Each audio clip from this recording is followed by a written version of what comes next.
Now, the Chicago State University has released the academic records of President Bola Tinubu in its custody on the order of Judge Nancy Maldonado of United States District Court of Illinois. A deposition by an official of the university is billed to hold in court today. However, the institution failed to produce an original copy of President Tinubu's 1979 certificate in its response to request number 2, and I quote, "CSU does not in the ordinary course keep copies of students' diploma, and after diligent search cannot locate a copy of the original diploma it prepared for Mr. Tinubu in 1979, hence has no document responsive to this request," end quote. That is what was stated in the released document. But the university was able to produce diploma certificates of other graduates not requested by Atiku. The released documents, as suspected by former Vice President Atiku Abubakar, exposed variations in signatories and logo, as well as revealing the fact that the president claimed he attended the university after he graduated from Government College Lagos in 1970.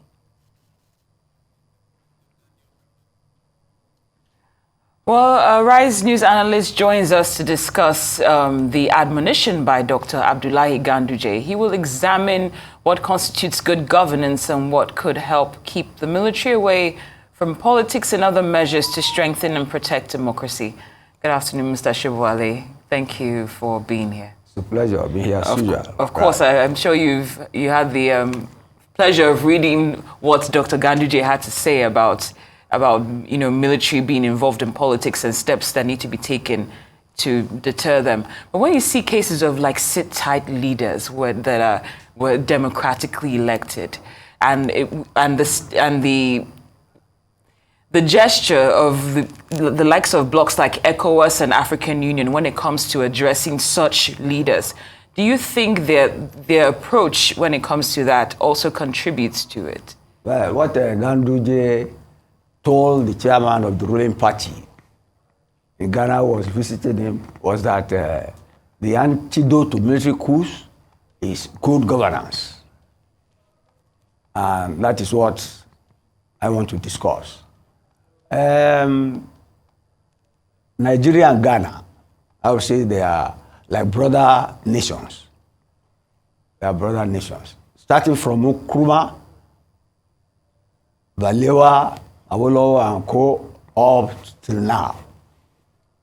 It's a story that I feel very committed to because, it was a situation that emanated right through my own lifetime. Ghana is an older democracy than Nigeria. We got independence 57, we got ours in 1960.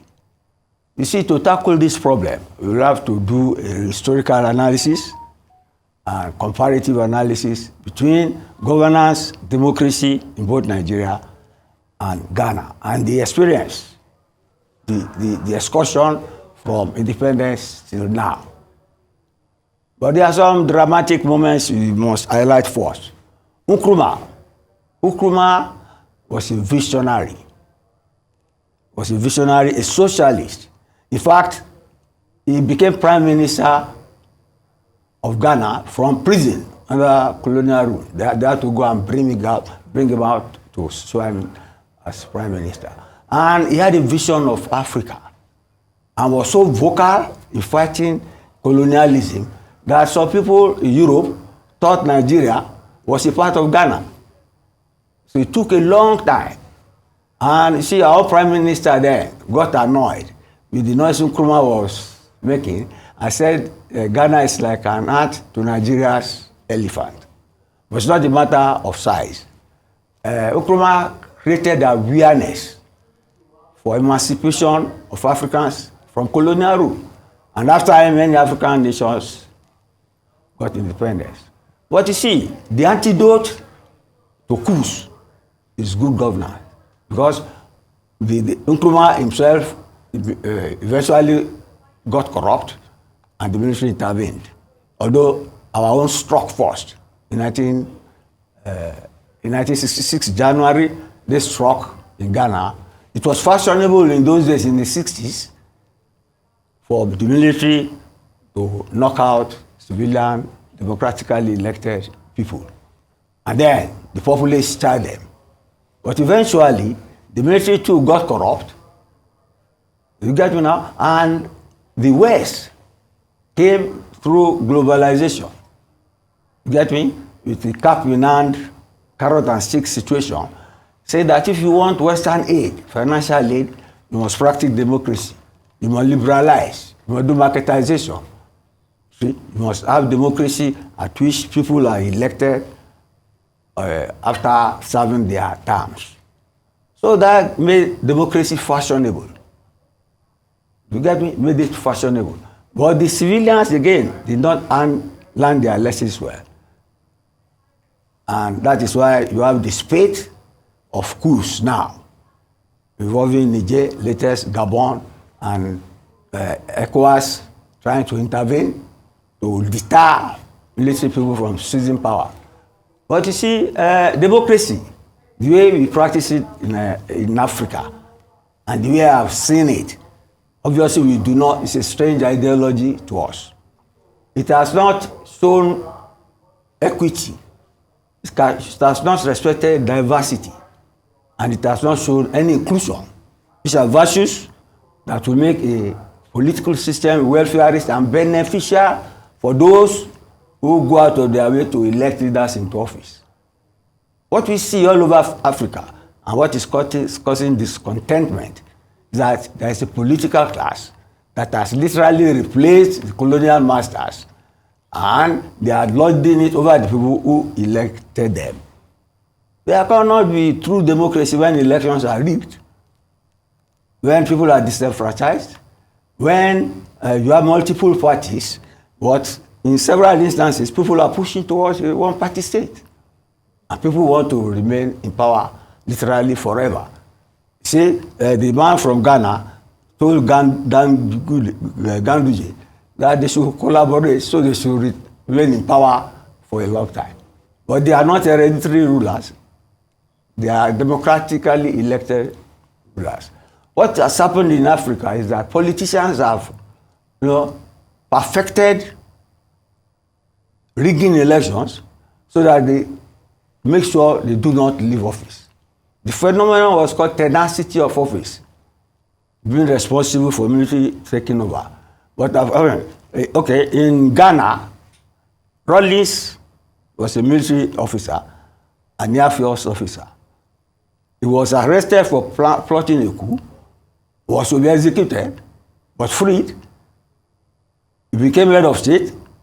He was elected, but during one of the coups he planned, he killed 3 heads of state, Akufo, Afrifa, Achampong, in one day, just to deter corruption. But those are military people, not civilian people. So it's not as if people have not made effort to sanitize the system, to make sure that politicians are responsive to the electorate that puts them in power, or that the military, even when they take over power, do not become corrupt like the politicians. Yeah. But I see, it seems to me, the concept of democracy has been largely misunderstood as serving the people. What are some of the prescriptions then that one pursues? Because, as you very correctly said, democracy obviously is the popular option at the moment, and it's fashionable, right? Yes. And it's perceived as the right thing to do, even though we're seeing it's lapses for us as African people and our diversity and the way our nations are governed. This rotation of elites, which is leading to obviously a loss of legitimacy for government. What's the solution? Because when you do gravitate away from democracy, as you already said in your example, you now miss out on foreign investment, aid, and so many things. So what's the middle ground? What does good governance mean to us as Africans? Because it seems democracy is not producing good governance for Africans. See, I'm not enamored of democracy, like I've said, but see, I don't want to be seen as somebody trying to overturn the system. But I'm saying that it is not. But I mean, there are many different types of democracy. Yeah. You get me? If I have my way, we'll have a new concept of rulership. But the way the world is organized now, we belong to the Western world. if you are teamed up with the Chinese, it will be a one-party state. You get me? If you are teamed up with Russia, it will be a one-party state. China has political stability and economic stability. It's not a one-man, one vote. You get me? The ruling party is the Communist Party of China. It's less than 100 million people and 10 million people. And China has the largest population in the world, 1.5 billion or thereabout. You get me? There is more order and stability in communist China and prosperity than anywhere in Europe, literally. So that's why there is a seesaw battle for civilization, for commerce, trade going on between the West and the East. But you see, democracy has been, you see, even the politicians will tell you that the worst democratic government is better than the best military government. But then, pragmatically, let's say it. You get me? Democracy has not brought the dividends of good life, good quality of life, and safety and security to most places where it is being pursued relentlessly in Africa.